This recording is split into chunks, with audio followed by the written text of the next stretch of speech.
नमस्कार बंधु, उत्कर्ष परिवार में आप सभी का बहुत बहुत स्वागत अभिनंदन है।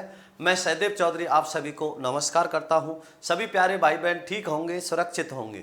अभी हम जो बात करेंगे रीट लेवल सेकंड साइंस में अथवा एसएसटी का जो भाषा द्वितीय हिंदी थी उसकी चर्चा करेंगे।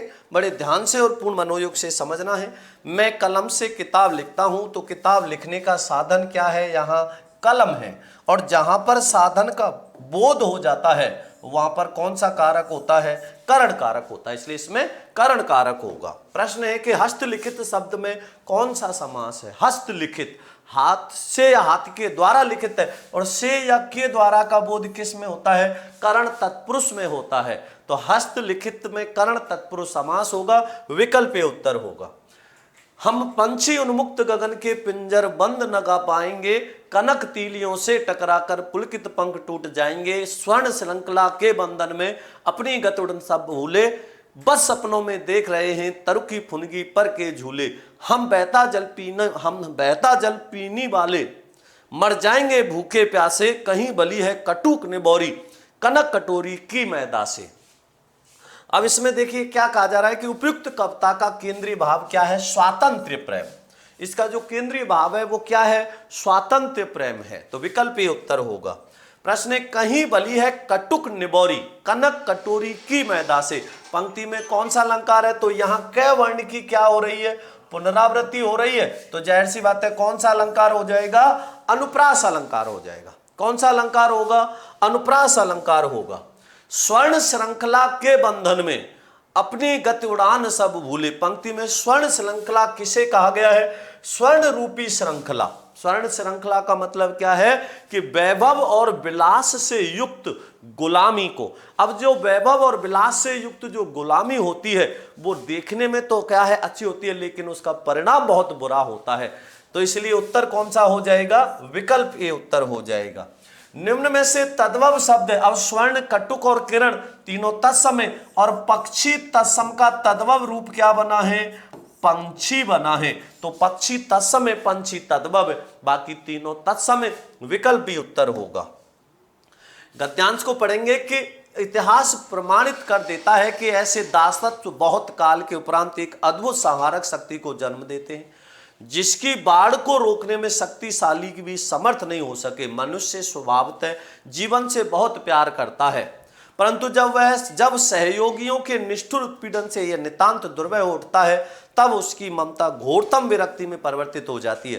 पीड़ितों का समाधान संभव हो सकता है, परंतु ऐसे में हताश और जीवन के प्रति निर्मम व्यक्तियों का संभाषण संभव नहीं। ऐसे व्यक्तियों का वेग आंधी के समान चक्षुहीन, बाढ़ के समान दिशाहीन और विद्युत के समान लक्ष्यहीन हो जाता है। अब इसमें देखिए कि निम्न में से स्त्रीलिंग शब्द है।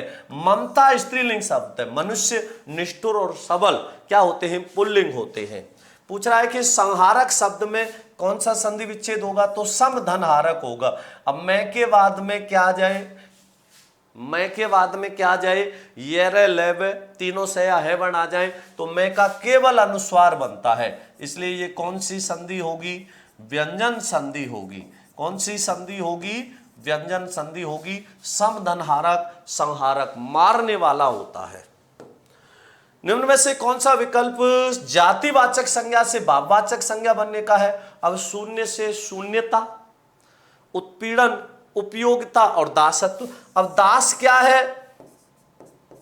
जातिवाचक संज्ञा है, और दास से क्या बनेगा? दासता या दासत्व बनेगा। तो ये किससे बन रहे हैं? जातिवाचक संज्ञा से भाववाचक संज्ञा का निर्माण हो रहा है। बाढ़ के समान दिशाहीन वाक्यांत के रेखांकित पद है। बाढ़ क्या है? संज्ञा है। बाढ़ क्या है? संज्ञा है। तो विकल्प ये उत्तर हो जाएगा, क्योंकि बाढ़ संज्ञा होती है। निम्नलिखित में से कौन सा शब्द दुर्वह का समानार्थी? दुर्वह, जिसको वहन करना कठिन हो, दुर्वह कहलाता है। अब सिंचित, असह्य, गंतव्य और दिशाहीन। तो आपको अच्छे से पता है असह्य जिसे सहन करना या जिसे वहन करना कठिन हो वो दुर्वह या असह्य होता है। तो विकल्प भी होगा। निम्नलिखित में से असंगत कथन है। तो देखिए असंगत है, सरल वाक्य में एक उद्देश्य और एक ही विधेय होता है, बिल्कुल सही बात है। मिश्र वाक्य में एक से अधिक मुख्य उपवाक्य, ये गलत है। एक से अधिक नहीं, एक मुख्य होगा और अन्य उस पर उपवाक्य होंगे। तो ये गलत लिखा हुआ है। संयुक्त वाक्य में दो या दो से अधिक साधारण वाक्य किसी संयोजक से जुड़े होते हैं, किसी संयोजक से जुड़े रहते हैं। मिश्र वाक्य व उपवाक्यों को जोड़ने का काम समुच्चयबोधक करते हैं।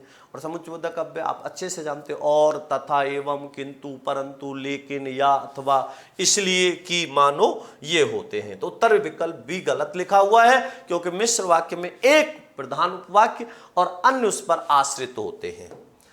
वाह कितना सुंदर दृश्य है। यह वाक्य अर्थ की दृष्टि से है, क्या है ये आपको अच्छे से पता है, विस्मय आदि बोधक है। किसका है? विस्मय आदि बोधक का है। आंख बिछाना मुहावरे का अर्थ है। आंख बिछाना का मतलब प्रेम पूर्वक स्वागत करना होता है, प्रेम पूर्वक स्वागत करना होता है। एक तो करेला और दूसरा नीम चढ़ा, तो एक तो करेला और दूसरा नीम चढ़ा, तो एक को और दोष मढ़ना, तो दोष पर और दोष मढ़ देना, इसका मतलब नहीं होगा, इसका मतलब होगा एकाधिक दोष होना। एक तो करेला, करेला पहले से ही कड़वा होता है, और दूसरा नीम चढ़ा और है, तो एक दोष तो उसमें पहला ही था और हो गया, तो एकाधिक दोष होना होता है। दोष पर दोष मढ़ना नहीं, एकाधिक दोष होना। तो करेला है और नीम चढ़ा है, तो एक नहीं दो दोष हो गए, तो एकाधिक दोष होना होता है। तो विकल्प सी उत्तर होगा। पुलिस ने चोर को दंड दिया, तो कर्ता ने और चोर को देने का बोध हो रहा है, तो कर्ता एवं संप्रदान होगा। को परसर्ग होते हुए भी इसमें कौन सा कारक होगा? संप्रदान कारक होगा, क्योंकि आपको अच्छे से पता है देने का बोध हो रहा है। मैंने खूब समझाया था, देने का बोध हो रहा हो वहां पर ध्यान रखना, देने के अर्थ में संप्रदान आता है, और को परसर्ग भी संप्रदान का ही काम करता है। विकल्प डी उत्तर होगा। धीरे धीरे किस व्याकरणिक कोटि का शब्द है? कितनी बार प्रयोग किया था? धीरे धीरे चलता है, धीरे धीरे खाता है, तो धीरे धीरे ये क्रिया विशेषण है। और कौन सा क्रिया विशेषण होता है? वह चेतक घोड़ा तेज दौड़ता है, छोटा बच्चा धीरे धीरे चलता है, रीतिवाचक क्रिया विशेषण होता है। कैसा होता है? रीतिवाचक क्रिया विशेषण होता है। क्रिया विशेषण भी कौन सा होगा? रीतिवाचक क्रिया विशेषण होता है। वह धीरे धीरे बोलता है, वह धीरे धीरे खाता है, वह धीरे धीरे लिखता है, तो रीतिवाचक क्रिया विशेषण होगा। तो ये आपको अच्छे से समझ आ गया होगा। बहुत बहुत धन्यवाद। जय श्री कृष्णा। राधे राधे।